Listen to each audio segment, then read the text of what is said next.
Hi, Russell Cummings again. Welcome to my business tips video blog. Today I'm talking about how you use ZMOT or ZMOT, depending on where you live, in your business. In Australia we call it ZMOT, sorry about that. So ZMOT.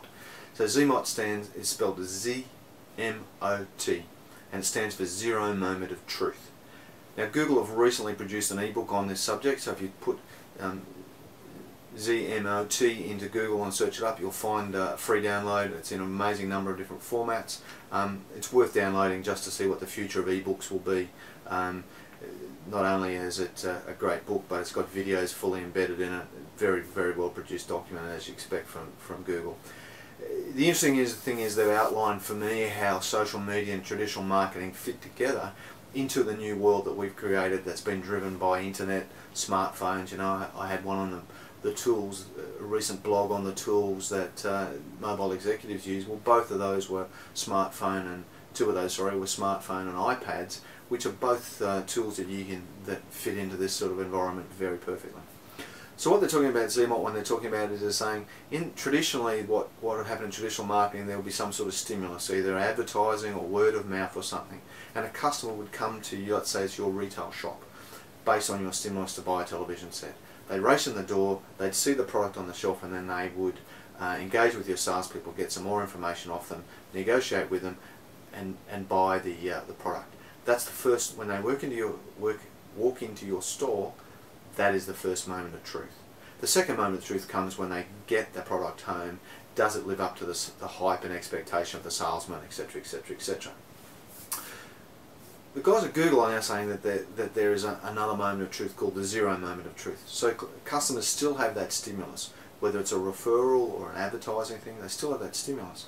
But instead of racing into your store to see what you've got to offer, they will jump on the internet and start to search. And they will look at your websites, they'll look at keyword searches, they will look at social media, they will look at a whole range of things, and they will ask their friends in social media about particular products or where they bought particular stores. Has anybody used this service before? Those sort of things, before they pick up the phone or before they come in and see you to make an appointment.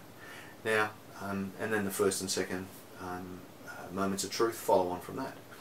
Now this is actually, if you think about any major purchase that you've made recently, and I recently went and bought a new plasma TV, my other one had blown up, and I went through this exact same thing.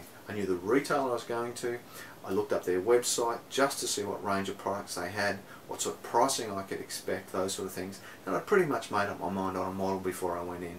I asked the salesman some questions about it, blah blah blah, we looked at a few different alternatives, but then I really came back and bought the model that I wanted. It just so happened they were having a sale that weekend and it was 25% off, which was an even better deal for me.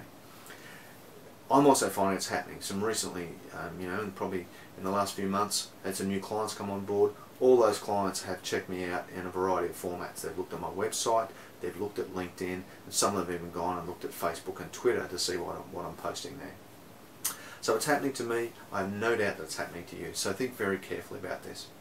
So what can you do about it? How can you get involved, and how can you leverage your business to get involved in the zero moment of truth?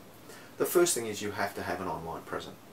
It's no longer an option to have a website. You really must have a website now. A good quality website that attracts people's attention, that ranks highly for the keywords that you're looking for. So you may need to invest some money into search engine optimization, SEO services, to get your rankings up in Google and other places so that you appear well.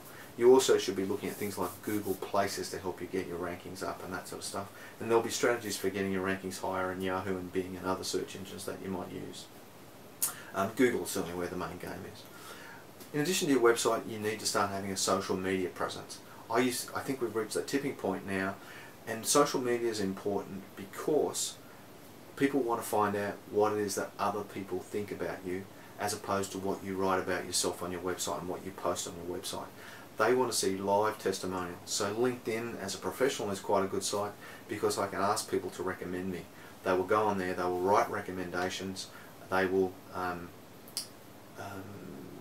and those recommendations are linked back to live people. So they're not ones that I've made up. So they actually appear on other people's LinkedIn profiles that they've actually recommended me. So there's like a backup system, and people are not going to write stuff there in public that they're not going to support in private. So that's why people are looking to social media, because they want to find out what other people think of you, what you do. So it's important that you have a web presence and a social media presence. It's also important that you integrate them with your traditional media. So if you're advertising in traditional media and doing different things, really important that you actually take the time to make sure that if you're running an ad campaign, that ad campaign is reflected in your website, it's also reflected in your social media, and you're using that as a mechanism to get it out. Because you're finding now that different people will have different mechanisms for, or different channels for following you. So you may have a blog, but some people will follow your blog on LinkedIn or Facebook or Twitter or wherever. Now, I don't think it matters which social media platform you use. That needs to be something that's determined by looking at your target market and where they spend most of their time. So for some people, Facebook could be just ideal. For others, it maybe could be an also-ran. Whereas LinkedIn could be far more appropriate. Again, Twitter could be another one that you may want to use, and there are other sites that you may want to use, Dig and Reddit and some others, that could be very important to you. Don't forget YouTube. Well, you're obviously on YouTube now, but YouTube is the world's second biggest search engine, and it's also a great social media site where people are doing things, so don't leave it out of your calculations. Think about an integrated approach. Make sure that you do have a presence. You're going to have to put some time and energy into it, but it's well worth the result in the long term. So do yourself a favour. Go to put ZMOT into Google search. Get hold of the book, have a look at it, and then work out how you are going to start to apply it in your business. I wish you all the best.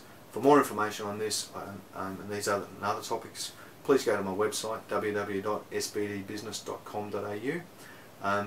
There's a blog there, plus a whole lot of free information for you, and I look forward to seeing you again next time. Thank you.